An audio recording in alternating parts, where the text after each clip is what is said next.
Ferme les yeux et imagine.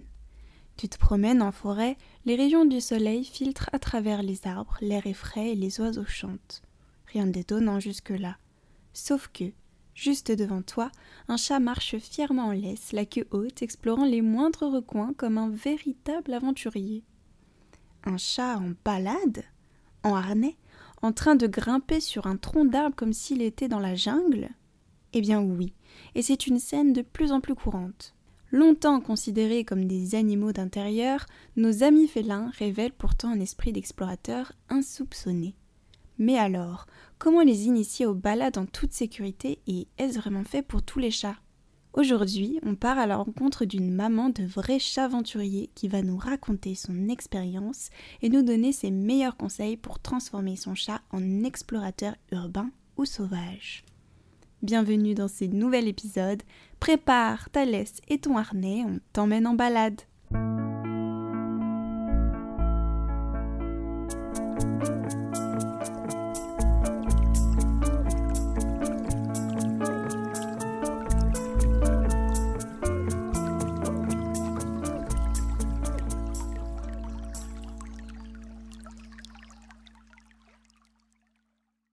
Hello, j'espère que tu vas bien. Aujourd'hui, on part sur un épisode un peu spécial parce que déjà il y a Kaito derrière qui est en train de mastiquer son fromage là, donc désolée pour le petit fond. Mais on part sur un épisode spécial puisque c'est la toute première fois que je reçois un invité sur Au Poil. Donc je suis trop contente d'être aux côtés de Tania aujourd'hui pour un épisode spécial chat aventurier. Donc dans l'épisode 3, je te disais que les cat lovers, fallait être un petit peu patient, que votre épisode allait arriver. Aujourd'hui c'est le cas puisqu'on est sur un épisode 100% chat. Donc avant de commencer, je voulais aussi vous remercier à tous d'être de plus en plus nombreux à écouter mon podcast. Ça me réchauffe vraiment le cœur et ça me donne beaucoup d'espoir pour la suite. Bon, revenons au sujet du jour, sujet dédié 100% au chat aujourd'hui parce qu'on va se parler chat aventurier. Mais avant qu'on se parle de tout ça, bienvenue à toi, Tania. Je suis trop contente de te recevoir aujourd'hui. Donc peut-être tu peux te présenter rapidement. Ouais, bien sûr. Merci Clara, je suis très contente d'être là aussi. C'est vrai que ça fait longtemps qu'on en parlait de ce petit épisode de podcast. Mais oui. Du coup, moi c'est Tania, j'ai 26 ans. Je suis experte en promenade féline. Je suis un peu, en quelque sorte, la community manager de Promène ton chat. Donc, c'est surtout mon compte Instagram, mais aussi je suis sur tous les autres réseaux sociaux. Et donc, je partage un peu les aventures de mes deux chats, Chai et Sally, mais surtout des conseils à propos des balades félines. Je viens aussi de sortir un guide qui s'appelle aussi Promène ton chat. Pareil, c'est un guide super complet pour apprendre justement à promener son chat quand on est débutant ou pour aller un peu plus loin lorsqu'on le promène déjà mais qu'on a besoin d'autres conseils un peu plus avancés. Et puis bien sûr je suis une amoureuse des animaux, donc j'ai uniquement des chats dans ma vie, mais voilà, j'aime tous les animaux. Mais trop bien, mais félicitations du coup pour ton livre, hein. J'ai vraiment trop hâte de le lire. Bon, comme tout le monde, je le lirai bientôt. Il sort le 1er avril, si je dis pas de bêtises, c'est bien ça ? C'est ça, ouais.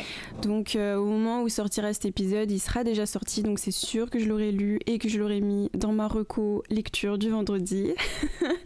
Mais félicitations, vraiment, c'est trop génial. J'ai tellement hâte de lire ça. Trop excitée à l'idée que ça sorte, ça y est quoi. Et en plus tu l'as illustré toi-même, enfin c'est incroyable. Ouais, ça m'a pris un peu de temps, mais j'ai pris beaucoup de plaisir à le faire aussi.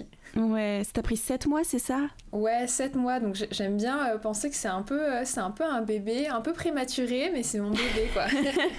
C'est complètement ça, enfin c'est ta création de A à Z, ce sont tes conseils et tout, enfin... Vraiment félicitations. Du coup, merci Tania de t'être présentée. Donc Tania, c'est la maman chat de Chai et Sally. Donc Chai, c'est l'aîné. Il est trop beau, hein. Moi, j'ai connu Chai en premier et Sally qui est arrivée un petit peu plus tard. Et les deux sont des chats aventuriers qui partent en balade tous les jours. Je sais pas si vous partez tous les jours. Mais, On essaie de faire tous les jours, ouais, on essaie. Ouais, mais c'est trop bien. Et voilà, donc Tania, elle a un compte Instagram. Donc, si je dis pas de bêtises, le premier c'était Chai Bunny Cat. Oui. Donc, c'était le compte qui était à la base dédié à Chai. Mhm. Et je sais pas si tu le mets beaucoup à jour. J'ai pas. Non, ouais, en ce moment je le mets plus trop à jour parce que j'ai commencé avec ça et maintenant Promène ton chat a pris tellement d'ampleur et Ouais. puis ça me demande de l'énergie, du temps et puis j'ai un peu abandonné, j'avoue, Chai Bunny Cat, donc je suis désolée à ma communauté de Chai Bunny Cat, je les ai abandonnés. Et ensuite, t'as créé Promène ton chat. Donc, ta page vraiment dédiée à tes conseils pratiques, avec une DA hyper sympa en plus, très minimaliste, très cool. Et donc, je vous conseille vraiment d'aller checker ça parce que c'est super intéressant. De toute façon, je reposte souvent en story Promène ton chat. Et puis voilà. Pour la petite anecdote, comment on s'est rencontrés, Tania et moi? Je sais pas si tu t'en souviens. Bah, je sais que c'était via Promène ton chat, pas Promène ton chat, justement le compte de Chai Bunny Cat. C'est ça. Mais je me rappelle plus des circonstances particulières. Ouais, mais c'était il y a longtemps, il y a plus d'1 an, je crois. Enfin, je sais même plus, hein, mais ça fait vraiment longtemps. Et c'est toi qui m'avais DM sur Zekimi Mikai, donc moi, mon compte pour mes animaux. Et en fait, tu m'avais DM, tu m'avais dit ah, toi aussi, tu promènes ton chat. Et c'est juste comme ça que ça s'est fait. Et plus tard, donc, tu m'as ajouté à un groupe. Donc, tu as une communauté vraiment de chats aventuriers et tout ça. Et après, moi, j'ai suivi tes aventures. Et voilà comment ça s'est fait, comment on s'est rencontrés. Ouais, bah, c'est vrai que via Chai Bunny Cat, en fait, je suivais et puis j'avais des abonnés du monde entier.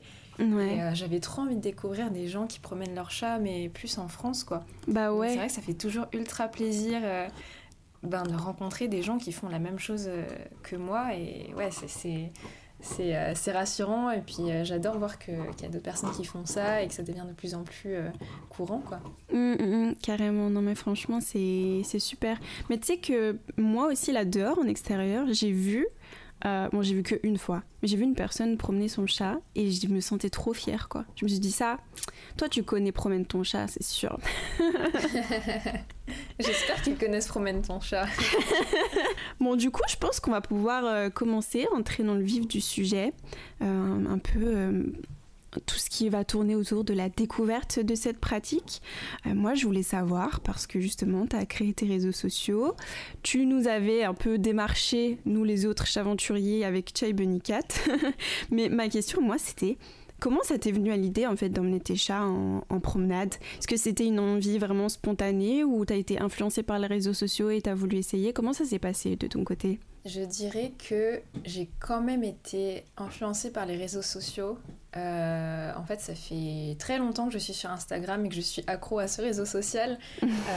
Et ça doit faire, je sais pas moi, 10 ans que j'ai découvert les comptes de Suki Bengal. C'est un énorme compte, je crois qu'elle a des millions d'abonnés. Donc c'est un Bengal qui se promène, qui fait des randonnées avec de super belles photos. Et aussi Call of Senja, c'est un compte avec un Somali que j'adore. Et je pense que inconsciemment, ces comptes-là m'ont pas mal fait réaliser qu'en fait c'était possible de promener leur chat. Et je pense que Call of Senja, je trouvais Senja magnifique et donc ça m'a influencée aussi à avoir des Somalis et des Abyssins. Donc la meuf complètement influençable. Mais ouais, c'est vraiment grâce aux réseaux sociaux que j'ai découvert que c'était possible. Et à un moment, mon projet d'adopter un chat s'est concrétisé. Donc je savais déjà que je voulais un chat d'aventure en fait, un chat que je puisse amener partout avec moi, parce qu'en fait avant d'adopter un chat, je sais pas pour les personnes qui ont adopté un chat, est-ce que c'était un peu leur hésitation et leur barrière, mais moi une grande barrière c'était qu'est-ce que j'en fais pendant les vacances en fait. Et quelque part ça me rassurait de savoir que c'est possible de promener son chat et c'est possible de l'emmener avec moi partout. Donc je voulais absolument en faire un chat d'aventure. Donc voilà, au moment où j'ai adopté Chai et Sally, j'ai choisi des chats qui avaient un tempérament qui, je pense, se prêtait pas mal aux aventures. Donc des chats qui sont assez énergiques, un peu les plus énergiques de leur portée, qui sont assez curieux, puis assez sociables. Donc ça, c'est mon histoire, c'est la raison pour laquelle j'ai voulu promener mes chats. Mais je sais que chacun a une histoire vraiment différente. J'ai déjà rencontré des personnes qui promènent leurs chats et qui savent pas du tout, qui savaient pas du tout avant que ça existait en fait. C'était pas du tout des personnes qui utilisent des réseaux sociaux et juste ils l'ont fait parce qu'ils avaient l'impression que leur chat voulait sortir et ça c'est très bien aussi. Ouais, moi je t'avoue c'était un peu ça aussi. Quand j'ai eu Ezekiel, j'étais dans un petit studio, tu vois. Et je savais que j'allais déménager, mais le moment où arrivait Ezekiel, j'avais pas encore pu déménager. Et tu sais, il était vraiment justement plein d'énergie. Il avait l'air d'avoir soif d'aventure. Et moi, je t'avoue, je suivais pas du tout de compte de randonneur de chats. Enfin, je connaissais pas forcément cette pratique. Mais je me suis dit, mais why not ? J'ai acheté un harnais. J'ai acheté une petite laisse et déjà chaton en fait, je l'ai emmené dehors et j'ai vu qu'il adorait ça. Donc au début on faisait des trucs vraiment tout con, tu vois, genre on allait à l'extérieur, t'avais une petite cour où on mettait les poubelles, tu vois. Il se promenait là mais il était tellement content, donc petit à petit on l'a emmené en ville et tout. Enfin c'était à Levallois donc c'est quand même safe, tu vois. Et il s'est éclaté. Et c'est là, comme ça, que j'ai compris que mon chat, il avait besoin de ça. C'était pas que réservé aux chiens, quoi. Donc ouais, moi, c'est un peu fait naturellement. J'avais l'impression qu'il en avait besoin. On l'a fait. Et puis, franchement, ça l'a vraiment aidé à s'épanouir, je crois, Ezekiel. Est-ce qu'on pourrait pas déjà un peu parler des mythes et fausses croyances autour des balades félines ? Je sais qu'il y a beaucoup de gens qui pourraient dire que les chats doivent rester à la maison ou dans le jardin et ils ont rien à faire hors de leur territoire. Est-ce que tu peux un peu démystifier ça ? Ouais, carrément. Je pense que c'est une bonne chose de commencer par ça parce qu'effectivement, il y a pas mal d'incompréhension à propos déjà du phénomène, de l'activité de promener son chat et aussi des chats en général. Souvent quand on croise des gens dans la rue, la plupart du temps ils sont très bienveillants, ils sont plus curieux, c'est plus des interactions positives, mais il arrive aussi lorsqu'on est en balade ou alors même quand on montre nos balades en ligne qu'on reçoive des réactions un peu plus négatives ou sceptiques, par exemple le pauvre chat il est baladé en laisse, ou bien des gens qui se demandent s'il supporte d'être restreint entre guillemets. Donc oui, je voulais adresser quelques points pour un peu démêler le vrai du faux à propos de cette pratique. Quelque chose qu'on entend souvent, c'est que un chat c'est pas comme un chien, on peut pas le promener en laisse. Et c'est à la fois vrai et faux. Donc c'est vrai qu'un chat c'est pas comme un chien. Donc effectivement, faut pas promener son chat en imaginant que ça va se passer de la même manière qu'on promène un chien. Il va pas suivre au pied, il va peut-être pas bouger autant. Enfin, ça dépend vraiment des chats. Mais en tout cas, il a un comportement et des besoins très différents. Donc ouais, ça se passe pas de la même manière qu'un chien. Il y a beaucoup de personnes qui disent que lorsqu'on promène son chien, on le promène, alors que lorsqu'on promène son chat, c'est plus le chat qui nous promène, quoi. C'est pas faux. C'est ça. Je pense que vraiment toutes les personnes qui le font le comprennent. Et oui, donc je pense qu'il faut vraiment prendre en compte les besoins spécifiques de l'espèce, mais un chat peut très bien s'épanouir à l'extérieur en fait. Je pense que c'est assez culturel de promener les chiens. Enfin, ça se fait parce qu'on vit dans de grandes villes, parce qu'ils ont besoin de faire leurs besoins à l'extérieur, ils ont un besoin de renifler plein d'odeurs différentes. Et donc c'est pour répondre à ces besoins-là qu'on promène un chien, et c'est accepté par notre culture, alors que les chats, ils ont aussi un besoin d'exploration au final. Donc en les promenant, on peut... Enfin, je pense qu'on reviendra plus tard sur les bénéfices des promenades pour les chats. Bien sûr. Il y a aussi une autre barrière que les gens se mettent tout seuls, et que je trouve trop dommage, c'est les gens pensent qu'en fait, si on les a pas habitués vraiment tout petits dès qu'ils sont chatons, c'est trop tard. Alors, c'est pas forcément, on n'est pas obligé de les promener lorsqu'ils sont bébés, hein. On peut très bien le faire lorsqu'ils sont adultes. C'est vrai que si on commence chaton, c'est bien plus facile parce qu'ils sont super curieux, super énergiques, et puis ils apprennent vite aussi. Je crois que les chatons ont une très bonne plasticité cérébrale, parce que c'est comme les enfants en fait, quand ils grandissent ils sont obligés d'apprendre plein de choses, donc leur cerveau absorbe grave tout ce que tu leur montres, alors qu'un chat adulte, déjà il a ses petites routines, il apprend un peu moins vite, et avec un chat adulte en fait on aura besoin peut-être de plus de patience et de plus de friandises. Mais moi je dirais vraiment l'âge c'est pas le critère le plus important.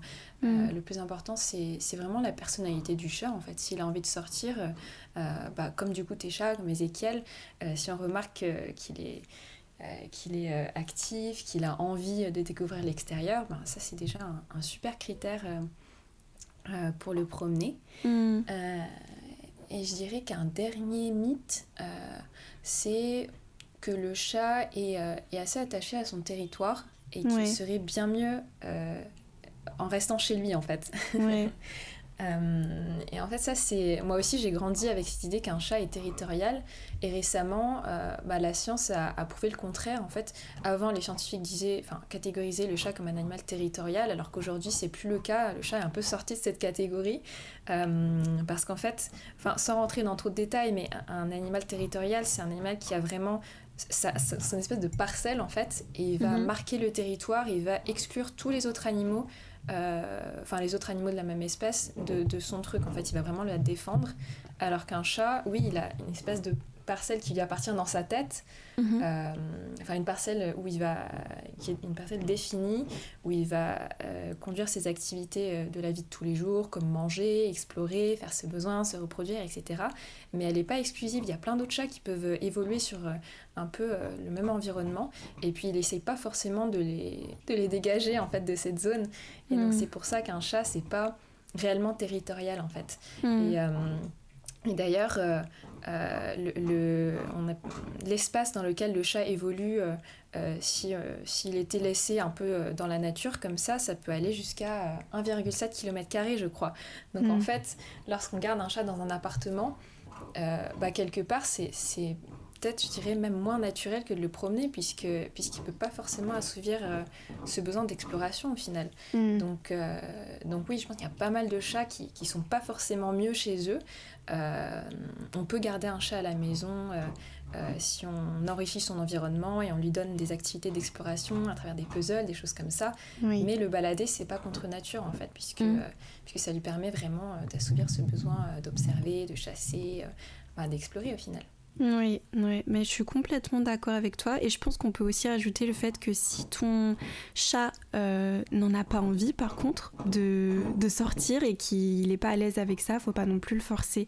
C'est pas parce que justement toi en tant qu'humain t'as envie d'avoir un chat aventurier, tu peux pas forcer ça à tous les animaux. C'est vraiment, il faut savoir détecter aussi chez ton animal s'il a cette envie, ce besoin et du coup l'accompagner dans cette démarche-là et pas le forcer parce que toi t'en as envie quoi. Je pense que c'était super clair. Merci beaucoup pour ces précisions. Et c'était hyper intéressant. Je vais te demander à toi quels ont été un peu les premiers défis que tu as rencontrés quand tu as commencé à balader tes chats, peut-être avec Chai en premier. Oui, Chai c'est mon premier bébé et puis c'est le premier chat que j'ai sorti, donc je dirais que les défis ils viennent pas mal de moi aussi, ils viennent pas mal de ce que je pensais dans ma tête, notamment du fait que je sois une cat mom assez flippée. Nous, on a mis quand même 3 mois avant de le faire réellement sortir, c'est-à-dire avec juste un harnais et une laisse, parce que je voulais vraiment prendre le temps de l'entraîner, parce que je voulais vraiment attendre qu'il soit très très désensibilisé au harnais. Ça a duré plusieurs semaines. Au début j'avais très très peur qu'il s'enfuit, pareil, donc je le promenais dans sa petite caisse de transport et donc je le laissais voir l'extérieur et puis c'est seulement une fois que j'ai vu que tout allait bien à la fois pour lui et pour moi que j'ai commencé à le sortir comme ça. 3 mois je dirais en vrai c'est plutôt long comme période. Chaque chat est différent, chaque humain aussi, donc il faut vraiment s'adapter, mais je pense que la plupart du temps ça peut prendre un peu moins longtemps. Donc c'était pour Chai. Et de mon côté oui, c'était les difficultés rencontrées et puis aussi des fois c'était des difficultés en termes de méthodologie je dirais. On l'a pas assez désensibilisé au sac, je trouve. En fait, son sac de transport, on lui a acheté un petit sac à dos pour animaux et on l'utilisait que pour l'amener alors soit chez le véto, soit pour de longues balades. Et en fait, les longues balades, évidemment, ça commence par un trajet en transport en commun, en voiture, en RER, tout ça. Et donc, Chai a commencé à associer négativement le sac. Et aujourd'hui, vraiment en ce moment même, on est en train de le redésensibiliser pour qu'il puisse associer ça à des choses positives. Et donc, ce qu'on aurait dû faire dès le départ, c'est systématiquement le mettre dans le sac avant les balades, même si c'est une micro-balade en face de la maison. En fait, on aurait dû faire ça. Comme ça, il aurait été un peu plus habitué au sac, quoi. Ok. C'est vrai que c'est pour ça en fait que tu me disais tout à l'heure que ton compagnon il est parti promener avec Chai dans le sac et Sally à pied. Oui. Ouais. Non, mais c'est hyper bien, mais en fait aussi comme on le disait, c'est pas une pratique qui est ultra démocratisée, ce qui fait que tu apprends et en fait c'est du test and learn quoi. Tu apprends tes erreurs, mais c'est bien aussi dans un sens parce qu'au final, tu as réussi à nous pondre quand même un guide complet sur comment bien promener ton animal. Donc, écoute, super intéressant. Et est-ce que toi, tu ressens vraiment un impact sur tes chats et sur toi-même, enfin tes chats par rapport à leur relation à l'extérieur et sur toi-même depuis que tu promènes tes chats? Ouais, carrément. Je pense sur mes chats... ça se voit que ça permet de les dépenser physiquement et mentalement. Parce qu'après une bonne séance de balade, ils font la sieste, en fait, ils sont KO. Mais c'est de la bonne fatigue. C'est comme, je sais pas, après un long voyage ou une longue journée avec des potes, j'en sais rien. Tu vois, tu fais la sieste parce que tu t'es trop bien dépensé et c'est de la bonne fatigue. Oui, et puis en plus, mes deux chats, ils sont plutôt actifs, donc je sais que ça contribue vraiment à leur enrichissement. Pour moi, ça va être marrant parce que ça rejoint vraiment ce que tu disais dans ton podcast sur la pet parentalité. Ça m'apprend à ralentir, vraiment. J'apprends à observer autour de moi, j'apprends à profiter des petites choses que la nature a à nous offrir en fait. C'est vraiment par exemple Chai quand il est en balade, quand il fait bon, il fait un truc qui est extrêmement mignon, c'est il lève sa petite tête, il ferme les yeux et il y a les rayons du soleil qui vont sur sa tête et il renifle un peu autour et t'as le bruit des oiseaux, le chant des oiseaux et je trouve ça extrêmement poétique. Oh là là, mais oui, mais c'est magnifique, j'aime trop. Et peut-être que j'anthropomorphise, j'en sais rien, mais je trouve ça extrêmement chou et donc ça, je me dis, mais moi j'ai jamais fait ça, de sentir les rayons de soleil sur ma peau, de lever ma tête et fermer les yeux et profiter des sons de la nature. Jamais j'ai fait ça, j'apprends de mon chat en fait. Ouais, non mais on apprend énormément de nos animaux, hein. Ça c'est une certitude. Moi je ressens vraiment ça aussi quand je promène Kaito ou Ezekiel. Tu sais, l'art de remarquer les choses autour de toi. Par exemple, je vais passer, tu vois, je vois que mon chien, il s'est arrêté sur des fleurs. J'avais pas vu ces fleurs à mes pieds. Et je prends le temps de les regarder. Bon, pas de les renifler parce qu'il a certainement pissé dessus il y a quelques secondes. Mais c'est vraiment l'art de prendre son temps. Et ça, c'est vraiment quelque chose que j'ai appris avec mes animaux. D'autant plus que nous, on vit en ville, on vit toutes les deux en région parisienne. Et c'est un rythme effréné, quoi. Tout va si vite et... Quand tu es là, tu prends le temps avec tes animaux et tu te focalises que sur ce qu'il y a de plus important, la vie, la nature, l'extérieur, et c'est fou ce que ça fait du bien, quoi. Bon, je pense qu'on va partir maintenant dans le pratico-pratique et tout ce qui va toucher du coup à l'organisation, à la préparation de tes balades. Tu me parlais de préparer ton chat au harnais, donc... Est-ce qu'on pourrait pas se parler un petit peu de l'équipement à avoir, donc laisse, harnais, sac de transport, GPS peut-être, et si tu as même des références à nous donner, je pense qu'on est très preneur là-dessus. Donc comment toi tu as fait pour choisir ton matériel, quel matériel au final t'as préféré prendre et comment t'as préparé ton animal à tout ça? Oui, bien sûr. Effectivement, je pense que le choix du matériel est une étape assez importante et malheureusement aujourd'hui on a assez peu de ressources, des ressources sérieuses et complètes pour nous aider à faire ces choix-là. Moi la première, j'ai fait plein d'erreurs, j'ai fait n'importe quoi au début et justement c'est pour ça que je voulais créer plein de contenu pour éviter que d'autres personnes fassent les mêmes erreurs que moi. Je pense que vraiment l'équipement le plus important ça reste le harnais. L'erreur que j'ai faite justement c'est de commencer avec un harnais qui était trop lourd. En plus j'ai commencé l'entraînement au harnais de mes chats alors qu'ils étaient vraiment bébés, 3 mois pour Chai, 3 mois et demi et 5 mois pour Sally, donc vraiment ils sont en période de pleine croissance et je leur avais acheté un harnais en veste en fait, c'est les harnais un peu rembourrés au niveau du thorax là. Et en fait, Chai, ça s'est pas trop mal passé, il a quand même accepté, et puis il était assez costaud de consistance, mais sur Sally, j'ai bien vu que le harnais était trop lourd parce qu'elle marchait le dos super bas, Elle essayait d'avancer, mais ça se voyait vraiment qu'elle était toute creusée. Et donc, ça m'a permis de me rendre compte que le poids du harnais et la forme du harnais sont des critères quand même assez importants. Donc, je dirais pour un premier harnais, il vaut mieux choisir, que ce soit pour un chaton ou un débutant, quelque chose qui soit léger pour faciliter l'acceptation, parce que les chats peuvent très bien accepter le harnais, mais c'est mieux si il n'est pas extrêmement restreint en fait. C'est bien si ça lui permet quand même une certaine mobilité. Donc des harnais avec qui soient pas trop couvrants. Et le critère vraiment, c'est qu'il ait une bonne mobilité des pattes avant en fait. Et en disant ça, je balance mes bras, si vous pouviez voir. En gros, il faut que le harnais dégage ses épaules. Donc ses épaules, et puis la partie juste derrière les pattes avant, c'est un peu l'équivalent du coude pour nous en fait. Il faut vraiment que les pattes avant puissent bouger de manière libre. Et donc moi, les harnais que je recommence toujours pour les débutants, c'est les harnais en H. C'est vraiment le type de harnais que les gens peuvent trouver partout. En animalerie, c'est souvent ce type de harnais qui est vendu. En fait, on peut les reconnaître parce que si on regarde le chat d'en haut, ça forme un H en fait. Il y a une boucle au niveau du cou. Après, il y a une lanière qui relie, qui fait le long du dos. Et puis encore une boucle qui passe derrière les pattes avant. Donc ça, c'est les harnais en H.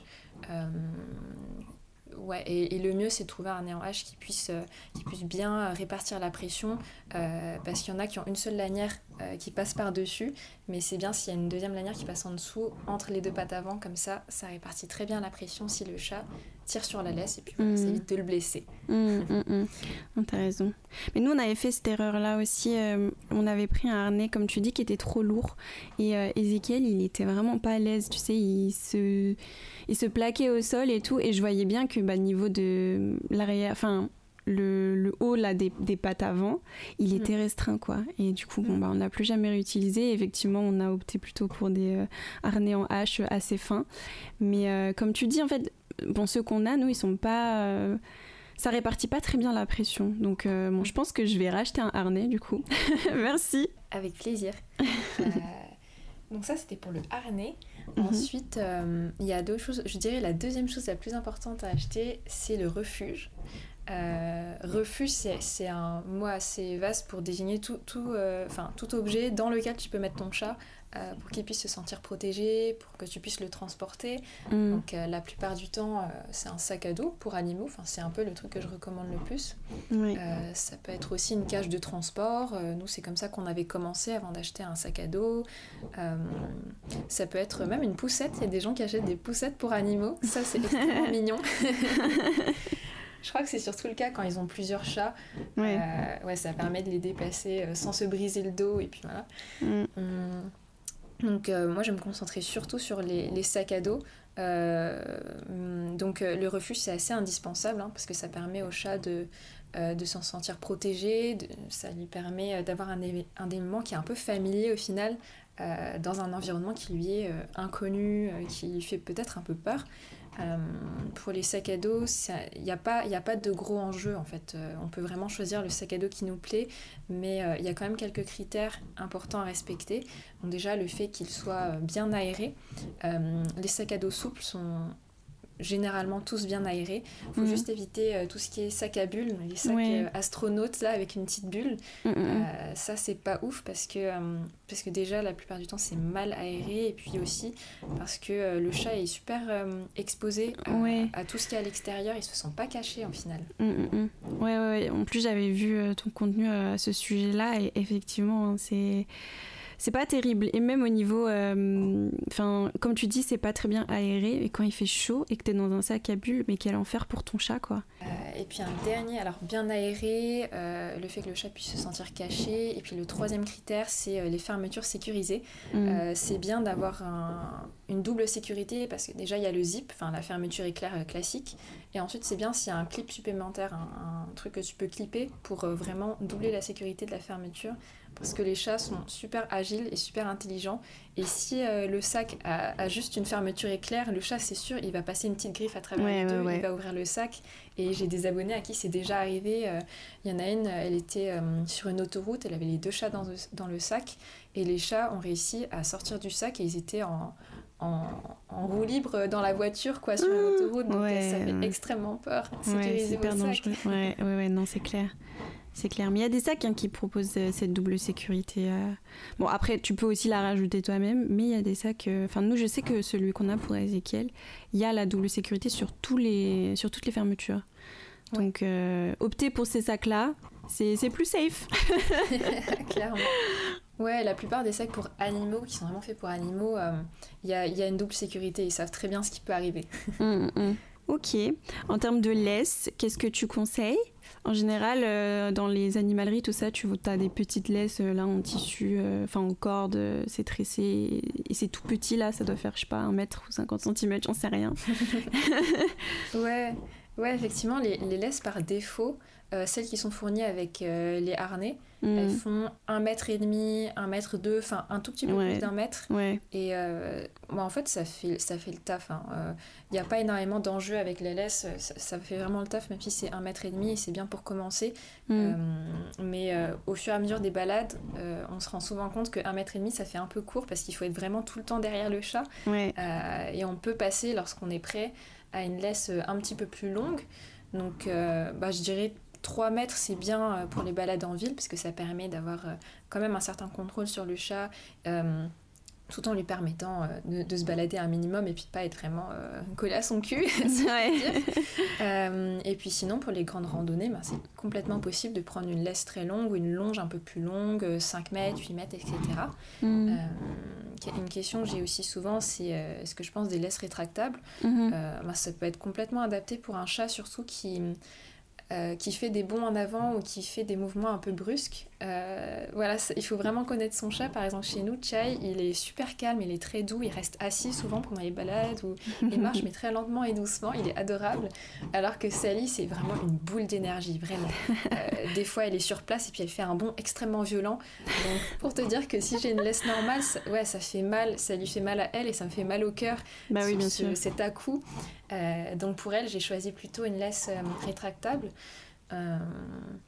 Il existe peu ou pas même de laisse adaptée pour les chats, mais en fait tant qu'on prend une laisse avec le mousqueton, c'est parti qu'on attache à l'anneau du harnais, là, faut juste vérifier qu'il soit pas trop lourd non plus, mais sinon une laisse pour chien, ça le fait très bien aussi en fait. Ouais, mais je veux quand même préciser ça. Laisse pour chien et laisse pour chat, c'est quand même très différent, parce que justement au niveau du poids, même avec Kaito, nous on a une laisse en biotane, et ça dépend de la largeur que tu prends, mais ça peut être vraiment lourd pour ton animal. Donc tu vas pas prendre une laisse en biotane de 20 mm là pour ton chat, bien sûr que non.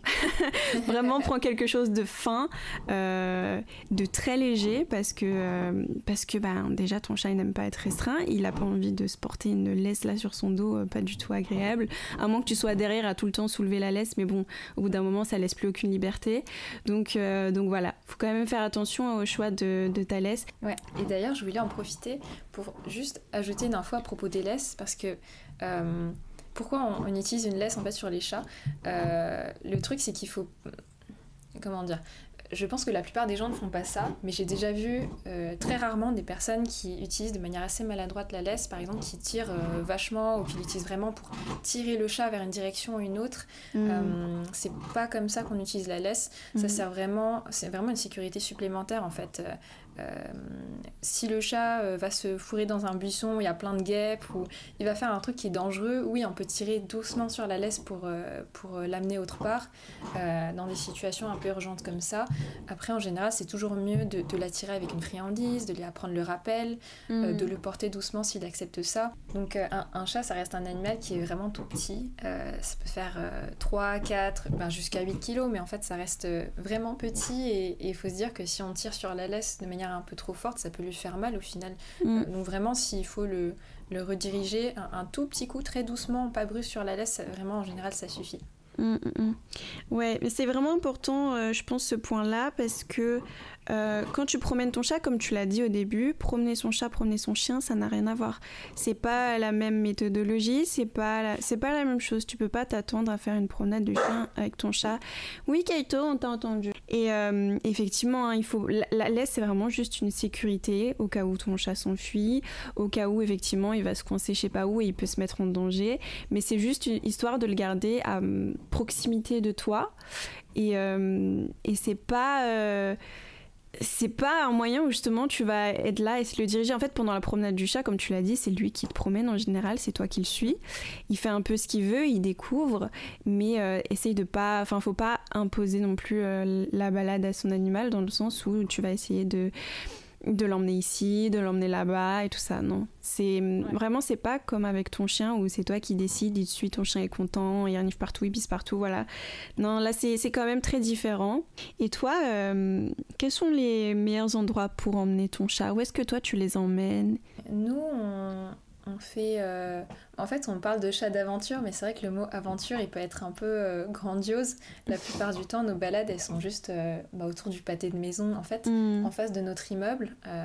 Ça fait comme une cour privée, en fait, avec plein de plantes. Enfin, c'est super bien entretenu, et donc, tout simplement, on les promène, on appelle ça la dalle, on les promène sur la dalle. Okay.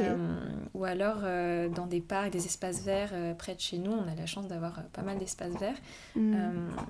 Et les espaces que je recommande, en fait, ça dépend vraiment du chat. Quand on promène son chat, on se rend compte que chacun a vraiment son individualité et ses préférences. Ouais. Y a des chats qui aiment pas les environnements très ouverts, comme les terrains de golf. Chase, vraiment, il est en détresse quand il est dans un espace ouvert comme ça, il miaule tout le temps, il faut éviter de le mettre là. Okay. Sally, ce qu'elle aime pas trop, c'est les environnements un peu artificiels, comme les magasins. Au début, elle avait du mal avec les magasins de bricolage, les animaleries. Là, ça va un peu mieux, mais je sais pas pourquoi elle aimait pas ça, quoi. Ok, bah... Donc il faut juste tester différents environnements, en fait, et puis voir dans lesquels le chat se sent le plus à l'aise. Et au début, vraiment, les toutes premières balades, c'est très important, évidemment, d'avoir un endroit qui soit super calme. Donc c'est-à-dire sans passage d'humains, sans route à proximité, avec le moins de bruit possible, et puis si possible un endroit qui soit un peu sécurisé, par exemple avec des haies autour, ou comme tu disais, ta cour avec des poubelles, je pense que c'était plutôt fermé. Oui. Donc il y a peu d'échappatoires au final s'il a une grosse frayeur. En plus, les chats, ils sont quand même sensibles, ils perçoivent des choses que nous, on ne perçoit pas, ils perçoivent super bien les mouvements, ils entendent des choses qu'on n'entend même pas. Donc c'est pour ça qu'on peut avoir l'impression de le mettre dans un endroit calme, mais en fait, c'est pas si calme que ça, mais c'est parce qu'ils sont très sensibles, donc il faut vraiment faire attention à ça au tout début. Ok, mais j'ai vu que tu étais partie aussi en vacances, tu avais ramené, il y avait que Chai à l'époque, c'était dans le sud si je dis pas de bêtises, et tu l'avais emmené en ville, au resto et tout, et ça c'est trop bien, c'est là que tu te rends compte, c'est vraiment un chat aventurier quoi. Exactement, c'est trop bien de l'amener partout avec nous, d'écrire des souvenirs, tout ça. Puis les gens sont émerveillés, j'adore. Bah oui, en plus il est trop mignon. Ok. Bon, maintenant, qu'est-ce que tu emmènes avec toi, genre vraiment tes indispensables quand tu pars en vadrouille avec tes chats? Donc on a parlé du sac de transport, évidemment, enfin le refuge, harnais, laisse, bon bah c'est logique, mais est-ce que tu prends de l'eau avec toi? Est-ce que ton animal va boire, des free-free? C'est quoi tes indispensables de balade? J'aime bien parce que ça me fait penser aux vidéos YouTube où les influenceuses ou les célébrités, elles What's in your bag, tu vois. Ouais. C'est pour ça qu'elles sortent un peu leur matériel, des petits rouges à lèvres, des choses comme ça. Là, c'est pareil avec les chats aventuriers. On devrait faire une vidéo What's in your bag pour chats aventuriers. Mais oui, mais carrément. Ce serait une très bonne idée. Alors, les indispensables, je pense que ça dépend quelle est la durée de la balade et puis où on va. Pendant les balades classiques, on amène toujours des friandises. Pourquoi? Parce que si on a besoin de l'appeler, de l'attirer quelque part, ou même s'il a peur, en fait, on va lui donner une friandise juste après pour essayer de renforcer positivement lorsqu'il entend le bruit qui lui fait peur. C'est un petit exercice aussi intéressant à faire pour l'aider à dépasser ses frayeurs. Donc toujours des friandises. Ils boivent pas forcément, pour répondre à ta question, enfin en tout cas sur les petites balades, on n'amène pas forcément de l'eau, parce qu'en fait, en plus en général, les chats ils boivent pas beaucoup, donc si j'emmène, ils boiraient même pas. Mais si c'est une randonnée de, je sais pas moi, 2-3 heures, une demi-journée, et surtout s'il fait chaud, oui, là c'est important d'amener de l'eau. Et ce que je fais pour les encourager à boire, c'est que je mets un peu de churros et les friandises à l'intérieur. Comme ça, il est obligé de boire, il n'a pas le choix. Très bonne idée. Donc les friandises, qu'est-ce que j'amène d'autre ? J'ai toujours du matériel un peu une micro-trousse de secours que je mets à l'intérieur des sacs de mes chats. Je mets des tire-tiques. Ouais. Là, la saison des tiques va commencer, donc ça peut être utile. Nous, on a eu la chance de jamais avoir affaire à ça, mais je prie pour que ça n'arrive pas, parce que j'ai fait un malaise vagal, vraiment. Ouais, vraiment. Vraiment, moi, c'est pareil, quoi. Donc les tire-tiques, j'ai aussi acheté récemment une solution antiseptique. Voilà, en tant que maman flippée, c'est un truc spécial pour animaux, au cas où ils marchent sur un truc, ils se blessent la patoune. Enfin voilà, c'est toujours mieux d'avoir ça sur soi. Oui. J'ai aussi des petits sachets plastiques et des lingettes au cas où il arrive un accident. Donc là, c'est surtout pour les trajets dans les transports en commun, ou alors pour les balades qui sont un peu plus longues. Alors en général, les chats ne font pas leurs besoins pendant les balades. C'est une question que j'ai souvent. Comment vous faites pour gérer les besoins pendant les transports, les balades ? Tout simplement, le chat il va éviter de faire ça. C'est comme nous, on essaye d'éviter d'aller aux toilettes dans les espaces publics. Bien parce que sûr. c'est dégoûtant. Exactement. Les chats, c'est un peu pareil en fait. Ils vont se retenir, sauf à un certain moment. Alors c'est très bizarre, mais les propriétaires de chats aventuriers, c'est vraiment une grande étape quand leur chat a fait ses besoins dehors pour la première fois. c'est très chelou, mais ça marque vraiment une étape en fait dans son parcours de chat aventurier, parce que ça signifie qu'il est à l'aise en fait. Ouais. Donc, c'est pour ça que c'est vraiment un truc à célébrer. Si votre chat fait ça, vraiment, faites la fête. Churros à volonté. C'est ça. Mais oui, en général, ça arrive assez peu souvent. Nous, on amène ça parce qu'on essaie d'être des propriétaires responsables. C'est comme les chiens, ils ramassent les crottes. Et nous aussi, si ça arrive, même si c'est rare, on essaie d'être équipés pour ça, quoi. Ouais. J'ai une question. Elle risque d'être un peu longue. Enfin, fais comme tu le sens. Mais tu parlais de préparer tes animaux, enfin tes chats, au harnais, à la promenade. Enfin, que tu avais commencé tôt avec Chai, etc. Mais alors, comment tu prépares en fait ton chat à accepter la laisse, le harnais et se sentir vraiment à l'aise dehors ? Ouais, c'est une bonne question. Et ça mérite un livre entier, un guide. Ouais, exactement. Mais je vais essayer de vous donner quand même quelques billes aujourd'hui. Comment habituer son chat à la pratique ? Donc, la première étape, c'est quand même de l'habituer au harnais, au port du harnais. En fait, si on essaie de le faire bien, il faut vraiment décomposer les étapes. L'état d'esprit, c'est de présenter le chat petit à petit au harnais et de le récompenser à chaque fois. Et à chaque fois qu'il est à l'aise avec l'étape, tu passes à l'étape suivante. Donc pour moi, les étapes, c'est déjà la découverte du harnais. On pense peu souvent à ça, mais en fait le harnais, ça représente plein de stimuli pour le chat. C'est une odeur qui est assez spéciale. L'objet en lui-même, le fait que ça a traîné dans des entrepôts Amazon, dans les entrepôts de la marque et tout. Donc c'est toujours bien de le laisser sentir l'objet, comprendre que c'est pas un animal bizarre qui va le mordre, enfin voilà. Et donc on lui présente le harnais et on le récompense à chaque fois qu'il voit le harnais. Quand il n'y a plus de méfiance envers l'objet, on peut commencer à lui faire porter, mais vraiment de manière très douce et graduée. On va faire semblant de lui mettre le harnais. Il y a plusieurs méthodes et plusieurs harnais. Par exemple, il y en a qui se passent, qu'on enfile à travers la tête. Il y en a qu'on enfile à travers les pattes.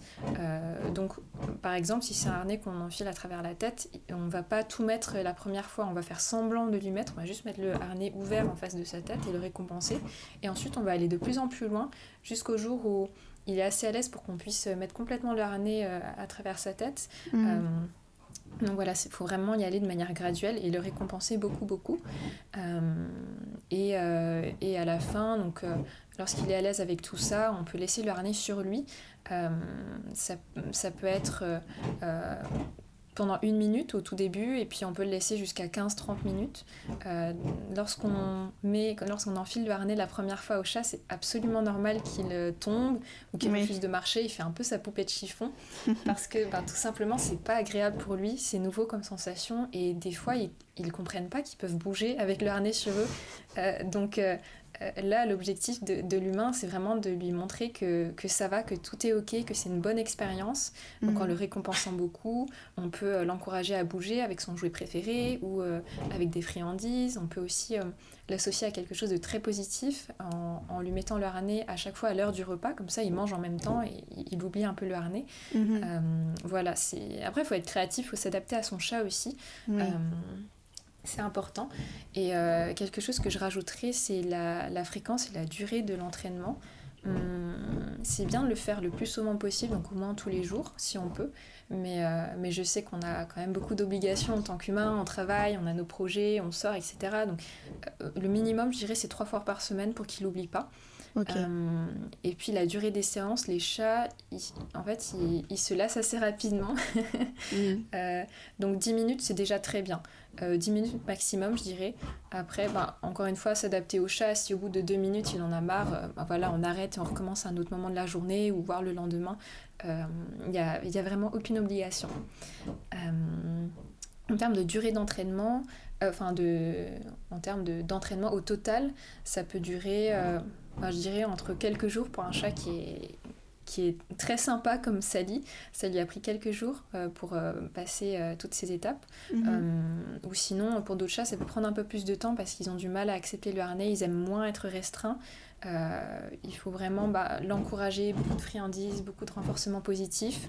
Faut être assidu aussi pour qu'il l'oublie pas. Après, il faut se poser les bonnes questions aussi.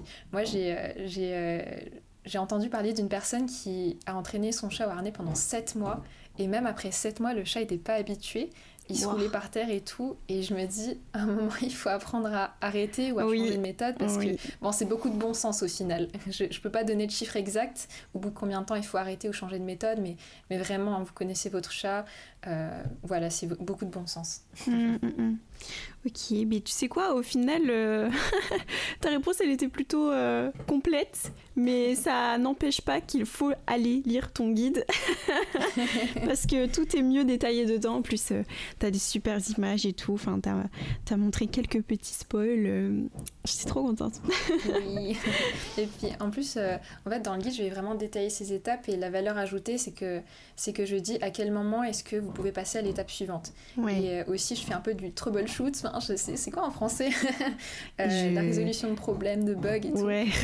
Par exemple, si le chat il bloque à l'étape de la laisse, ou plein de problèmes courants, des questions qu'on me pose souvent, toutes ces réponses-là, j'essaie de les apporter dans le guide aussi. Donc c'est pour ça, checker le guide. On va pouvoir passer à l'aspect anecdote. Alors, est-ce que tu en as des anecdotes? Est-ce que tu as vraiment des anecdotes marquantes à nous raconter lors de tes aventures avec tes chats? Est-ce que tu as vraiment eu des moments inattendus, drôles ou inquiétants?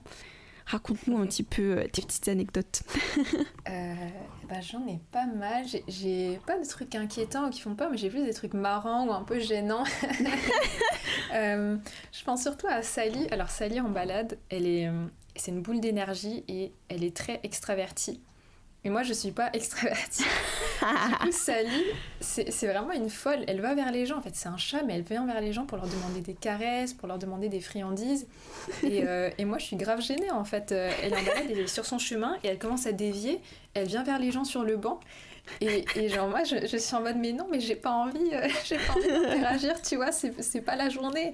Mais bon, Sally a décidé qu'elle irait vers les gens. Et puis, en vrai, je stresse, mais ça se passe toujours très bien. Les gens sont émerveillés. Ils posent plein de questions sur elle. Ils la trouvent trop mignonne. Et un jour, c'était particulièrement gênant parce qu'on était dans un parc. Il y avait un clochard qui faisait la sieste sur un banc.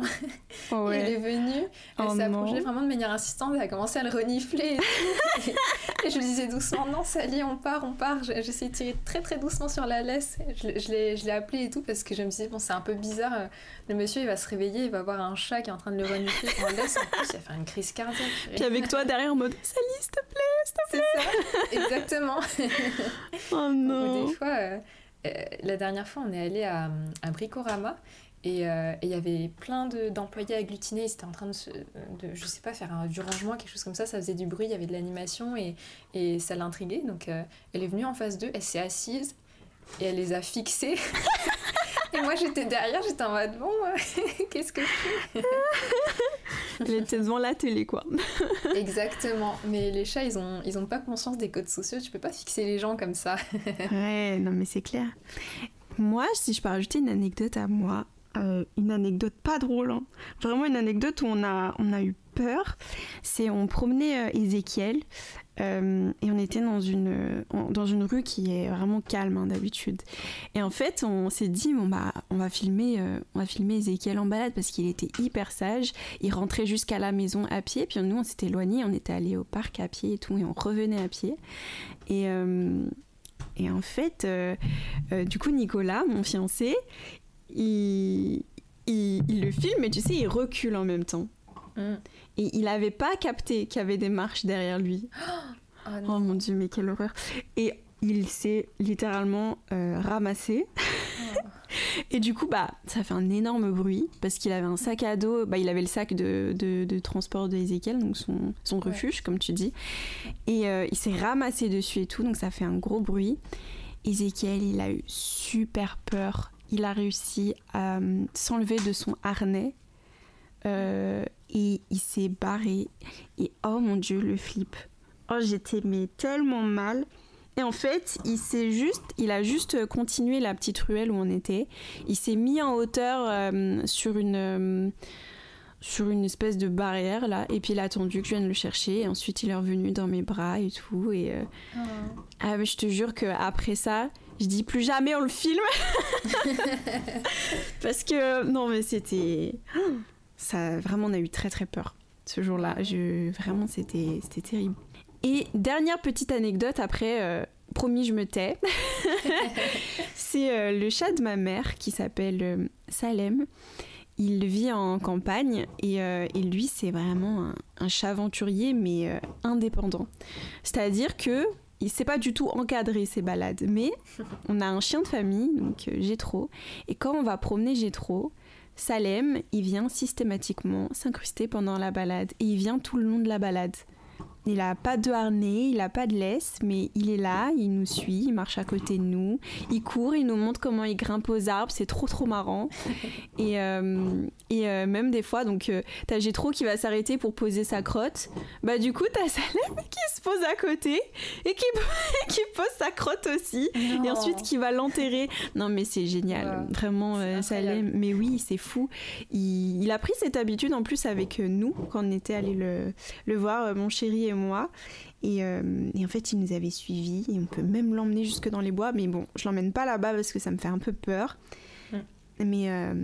Mais c'est trop bien. Je sais pas si tu avais d'autres anecdotes à nous donner, sinon on va pouvoir passer un peu aux conseils que tu donnerais à nos auditeurs. Bah, ouais, j'ai une autre anecdote avec Chai cette fois, parce que j'essaye d'être juste envers mes chats, donc une pour Sally, une pour Chai. Bien sûr. Ouais, c'était au tout début, quand on venait de commencer à le sortir. Nous, on aime bien faire des staycations. En gros, on vit en banlieue parisienne, donc des fois c'est un peu gris, on ressent le besoin de nature. De temps en temps, on va à l'hôtel dans un endroit qui est un peu plus, un cadre un peu plus vert, un peu plus dépaysant. Donc c'est ça qu'on appelle staycation, donc on y reste pendant un week-end. Et on est parti justement dans un hôtel près d'un truc de golf, un cours de golf, je sais pas comment on dit ça, un endroit où les gens font du golf. Et on se baladait, et puis à un moment il y a un autre chat gris qui vient, et nous on avait trop peur parce que Chai avait jamais rencontré d'autres chats comme ça en liberté, et au final la situation s'est trop bien passée. Le chat gris il est venu tout doucement, très très doucement, en faisant des mouvements très légers pour pas faire peur à Chai.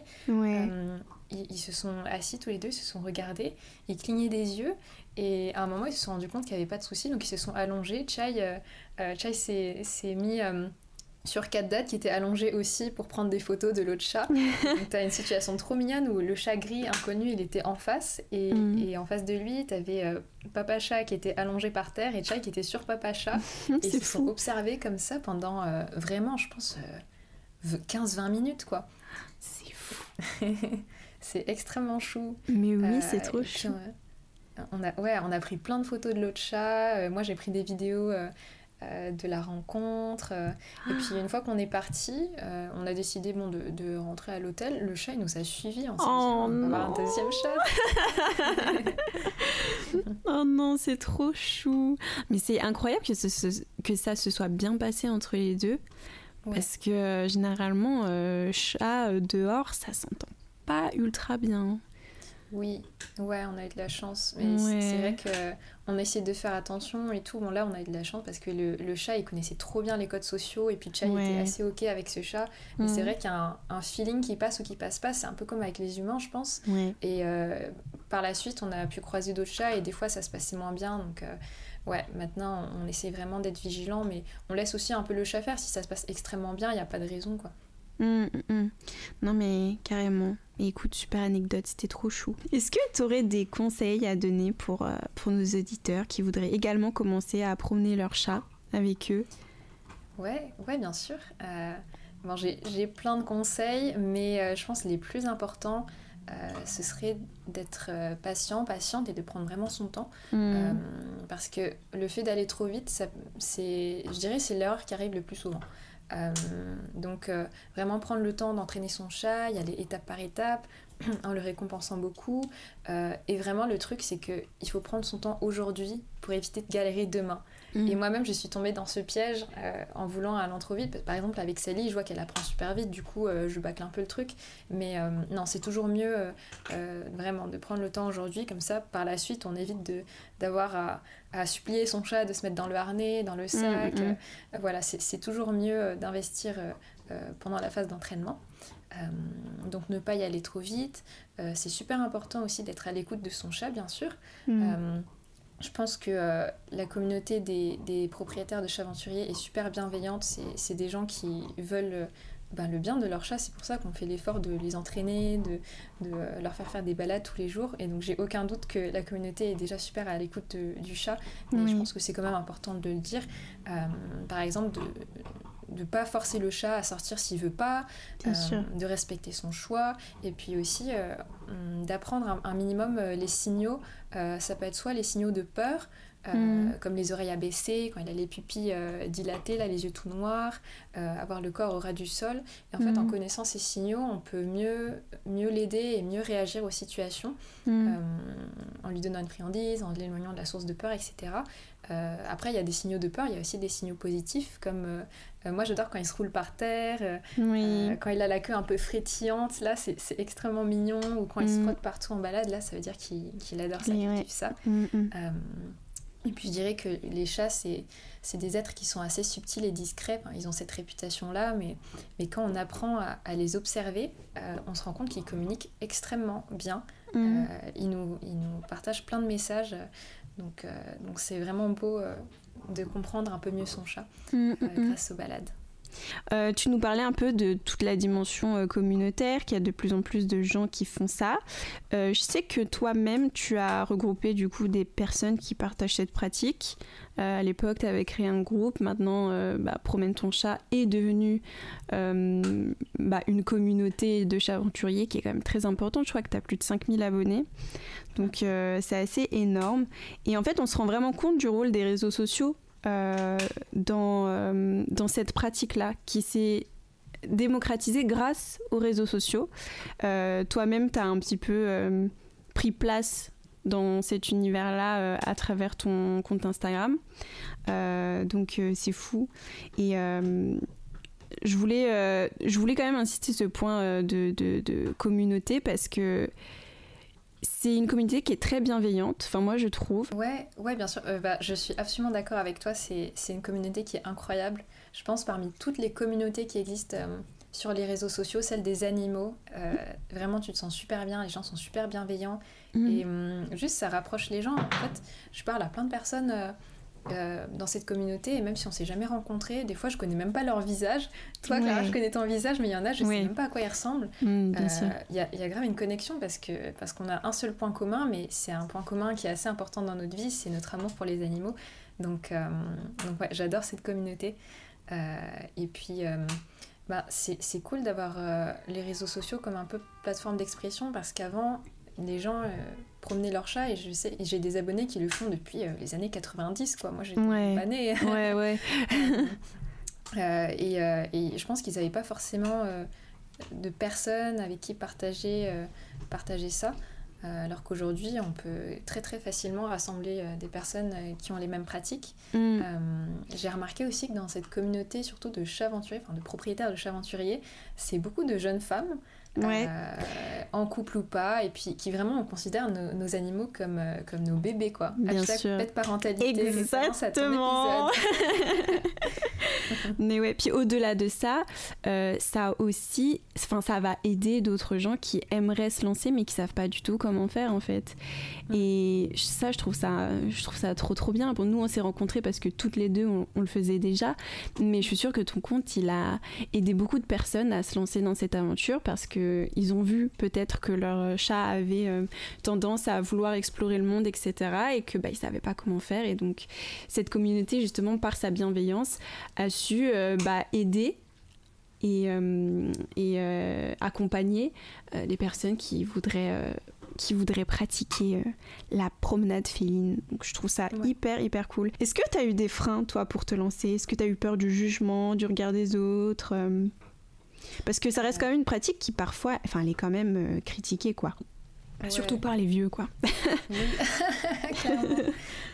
Je pense que le regard des autres, c'est quelque chose qui, en général, même moi, dans ma vie personnelle, me pèse. Mais bizarrement, le fait de promener mes chats, on a déjà reçu des remarques pas très agréables, mais bizarrement, je m'en fiche, parce que je me dis que c'est pour le bien-être de mes chats, et eux, je suis persuadée, je vois très bien qu'ils adorent ça. Donc en fait, j'ai envie de croiser des gens qui sont sceptiques ou qui aiment pas ça, pour leur montrer que ça se fait, en fait. Ouais, moi je sais que j'étais très timide au début avec Ezekiel, et après quand j'ai vu justement que les gens prenaient ça avec beaucoup de bienveillance, j'étais plus à l'aise. Mais c'est vrai qu'au début, tu vois, quand je voyais des humains, moi-même j'étais en mode me cacher vite, tu vois, un peu. Mais ouais, c'est vrai que moi j'avais très peur du regard des autres parce que j'avais jamais vu d'autres personnes faire ça. Et ouais, j'étais un peu en panique. Je me suis dit, qu'est-ce qu'ils vont me dire? Est-ce qu'ils vont me juger? Est-ce qu'ils vont essayer de lui faire peur? Mais au final, non, ça s'est toujours bien passé. Mais après, je pense que j'ai aussi eu de la chance. Mais ouais, il y a quand même ça. Je pense qu'il faut vraiment se détacher de cette peur du jugement parce que, comme tu dis, ça fait du bien à ton animal. C'est quelque chose, on peut être fier. Justement, on passe pour des personnes qui pensent vraiment au bien-être de son chat. Et ça, c'est quand même très, très important. Par rapport à ta relation, enfin tes relations avec tes chats et à leur bien-être, est-ce que tu trouves que justement ces sorties, elles impactent vraiment le bien-être et le comportement de tes chats?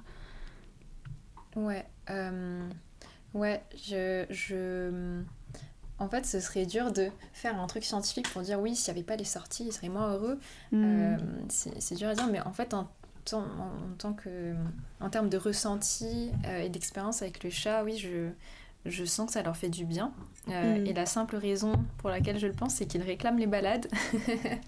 Et ils sont capables de demander à sortir, et chaque chat le fait de manière différente. Il y en a qui vont même pas réclamer. Il y en a qui vont avoir leur petite routine, et tous les soirs ils demandent à sortir dans le couloir. Sally, ce qu'elle fait, c'est qu'elle vient à la vitre et elle gratte. Chai, ce qu'il fait, c'est un peu plus relou. Lui, il va se mettre à la porte et il va beaucoup miauler. Et par contre, il fait un truc qui est extrêmement drôle, c'est il se met sur ses pattes arrière, donc il se met debout, entre guillemets, et il secoue le trousseau de clés. La première fois que j'ai entendu ça, on a eu trop peur. On s'est dit, il y a qui dans la maison? Mon compagnon était à côté de moi. On s'est dit, c'est qui essaie d'ouvrir la porte? Et en fait, c'était Chai. Je veux sortir. Donc je pense qu'ils aiment bien ça, et ils en ont besoin. En fait. Ils en ont besoin. Je pense que c'est... Je me suis rendu compte récemment qu'on maîtrisait tout, en fait, on contrôle tout dans la vie de nos animaux. On décide ce qu'ils mangent, on décide quand est-ce qu'ils sortent, on décide des jouets qu'ils vont avoir. Enfin, on a un impact énorme sur leur vie, Et je pense que le fait de sortir comme ça, c'est un peu leur seul moment où ils peuvent s'exprimer pleinement, où ils se sentent davantage libres en fait. Et nous aussi, Ezekiel, il a tendance à réclamer. Mais il fait un peu un mélange de Chai et Sally. Après, j'en profite pour adresser un point, parce que c'est une question qu'on a souvent aussi. Est-ce que si on commence à sortir le chat, il va vouloir sortir tout le temps? Oui. C'est une bonne question. Ça dépend vraiment du chat, en fait, on ne peut pas savoir. Si de base c'est un chat qui a déjà tendance à réclamer tout le temps sa pâtée, ses croquettes, à réclamer très fortement, à exprimer vraiment ses envies, peut-être qu'il va réclamer les balades. En fait, on peut pas savoir avant d'avoir essayé. Nous, on a eu ce problème, pour être très honnête et transparente, on a eu ce problème avec Chai qui réclamait beaucoup. Et donc c'est là qu'on a dû faire appel à une comportementaliste justement. Et c'est intéressant parce qu'en fait, elle a vraiment intégré notre mode de vie, elle a été super bienveillante, elle a accepté que les balades, on pouvait pas enlever ça parce que ça fait vraiment partie de la vie de nos chats et des humains.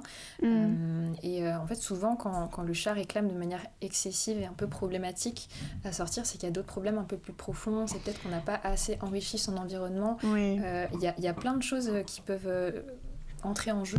Donc, si vous voulez sortir votre chat et que vous hésitez parce que vous pensez qu'il va réclamer tout le temps, je dirais en vrai, c'est un risque à prendre. Mais il y a plein de solutions pour pallier à ça. Et moi je dirais faut pas se laisser décourager à cause de ça, quoi. Ça vaut toujours la peine. C'est clair, je suis très d'accord avec toi. Est-ce que tu estimes que grâce à ces promenades et tout, tu as une meilleure relation avec tes chats? Genre, est-ce que tu ressens plus de complicité avec eux? Est-ce que ça vous rapproche en fait ces expériences? Ouais, clairement. Surtout avec Chai, on peut le voir parce que Sally, ça fait pas très longtemps qu'on l'a. Je pense que sortir avec son chat, ça permet au chat de se rendre compte qu'il peut compter sur nous en fait. Par exemple, quand il a peur, il sait qu'on est une source de réconfort parce qu'on va lui proposer son sac pour qu'il puisse se cacher.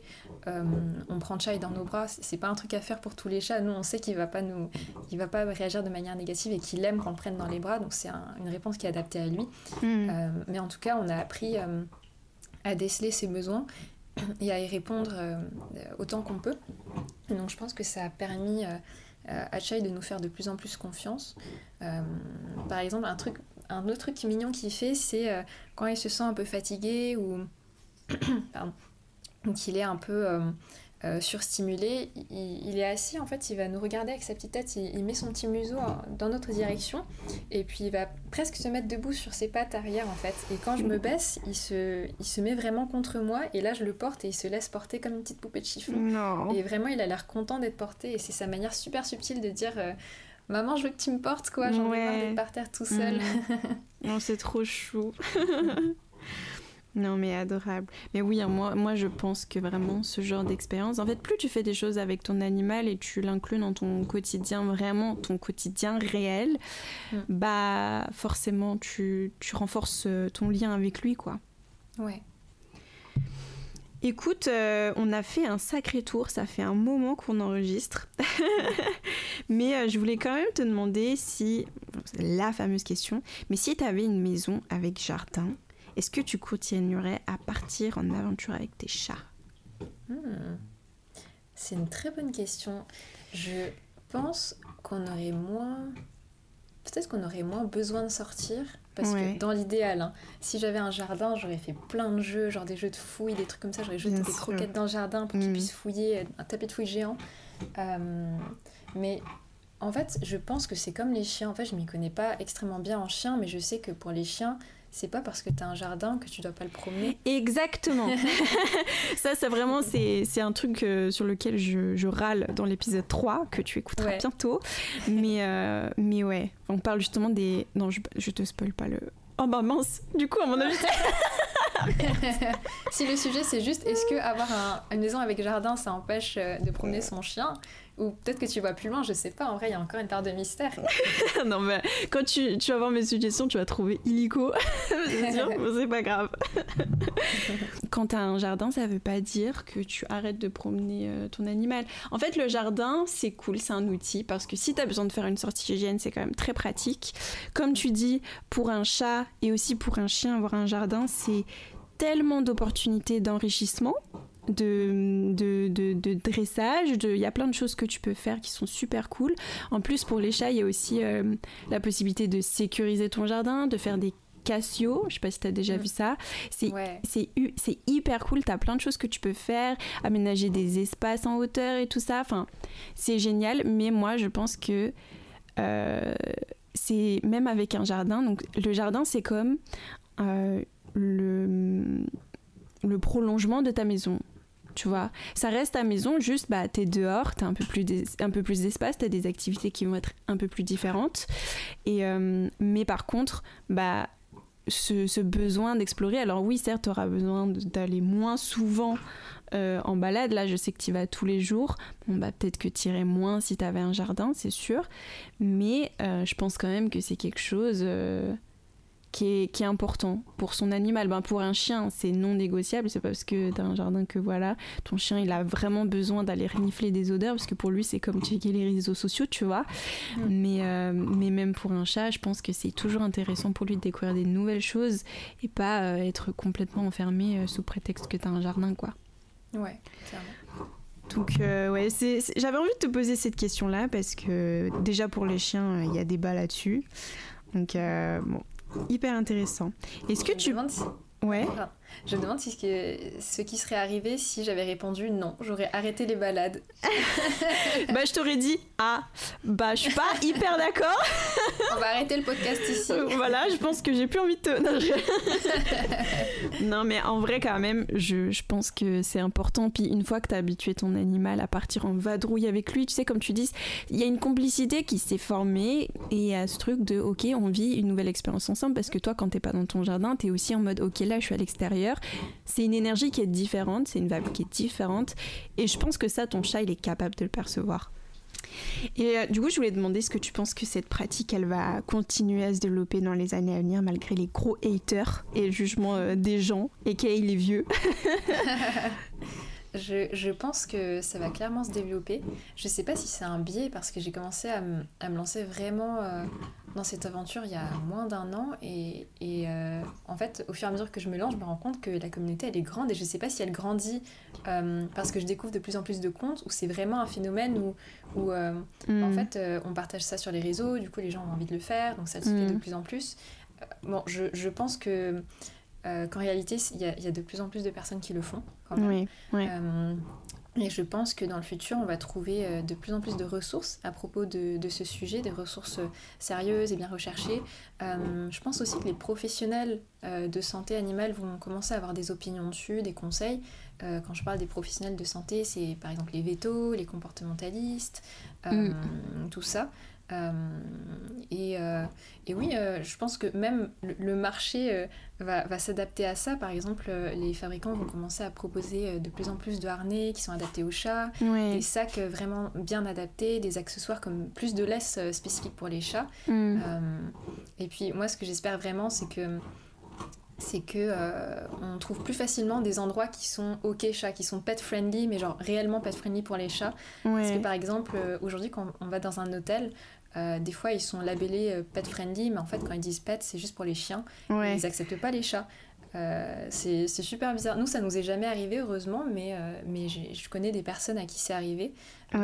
Donc j'espère que cette pratique de promener son chat va être reconnue de manière un peu plus globale. Bah, c'est sûr, mais de toute façon c'est aussi tout le rôle des réseaux sociaux, c'est justement de montrer que ça existe, que c'est là, et que de toute manière, comme j'en parlais avec la pet parentalité, le marché va s'adapter. Enfin, moi j'en suis certaine. On a de plus en plus de choix de harnais, t'as de plus en plus d'artisans aussi qui vont proposer des produits vraiment adaptés pour ton animal, etc., qui sont bien pensés, bien réfléchis. Moi je pense vraiment que le marché il va s'adapter aux chats aventuriers. Mais c'est assez rigolo que tu parles du fait que, par exemple, en hôtel, il se pourrait qu'on n'accepte pas ton chat. On a aussi eu, nous, l'inverse, où, par exemple, tu sais, les Uber, Tu sais, tu peux payer, c'est 5 € en plus là pour que ce soit pet friendly. Je sais plus comment ça s'appelle. Mais et en fait, ils veulent juste des chats. Quand t'arrives avec ton chien, ils sont là en mode ah non, je prends pas. Je croyais que c'était un chat dans le sac et tout. Okay. Ça nous arrivait, mais à chaque fois. À chaque fois. Du coup, on prend plus. Je suis traumatisée. C'est bon. Mais ouais. Du coup, mais même s'ils avaient accepté, t'aurais fait comment pour Kaito? Faut que t'amènes sa propre petite cage ou tu le mets à tes pieds? Non, je le mets à mes pieds ou je le porte, tu vois, sur mes genoux. En plus, je fais les choses proprement. Je prends une serviette au cas où il a les pattes un peu sales. Enfin, j'ai des lingettes et tout. Mais les gens sont assez... en tout cas, les chauffeurs, pour le coup, ils n'étaient pas OK avec les chiens. Puis en plus, Kaito, c'est pas un tout petit chien non plus. Donc forcément, s'il tient pas dans le sac, ça la panique générale. Mais comme je t'ai dit, il y a beaucoup de gens qui ont peur de mon chien. Enfin, qui ont peur des chiens en général. Mais quand tu vois mon chien, je me demande comment tu peux avoir peur. Mais il y a beaucoup de gens qui ont déjà couru dans la rue quand ils ont vu mon chien, quoi. Tu vois. Et c'est fou. Mais c'est fou. Et moi, je suis comme... okay. What? Je comprends pas, mais ouais, bon, il y a de tout à Paris, hein. Clairement. Il y a de tout. Bon, écoute, je pense qu'on va pouvoir conclure cet épisode, mais c'était hyper intéressant, franchement. Encore une fois, checker les réseaux de Tania. Bon, je sais pas pourquoi là je dis vous, alors que normalement je dis tu, mais c'est pour éviter la confusion avec toi, Tania. Mais donc voilà, promène ton chat, Chai Bunny Cat, même si c'est plus très actif. Et je mettrai évidemment tout ça en description. Je ferai une story avec tous les liens aussi. Son guide est normalement sorti. Je l'aurai normalement lu. Je suis sûre qu'il est absolument génial. mais voilà, donc on va pouvoir terminer notre épisode là-dessus. Je sais pas si tu avais quelque chose à rajouter avant que je conclue. Non, je voulais juste te remercier pour cet épisode, de m'avoir invitée. Et puis c'était vraiment un grand plaisir d'avoir pu discuter avec toi. Mais merci à toi surtout, Tania, pour ta présence aujourd'hui. Franchement, j'ai adoré notre échange. J'ai moi-même appris plein de choses. C'était vraiment génial.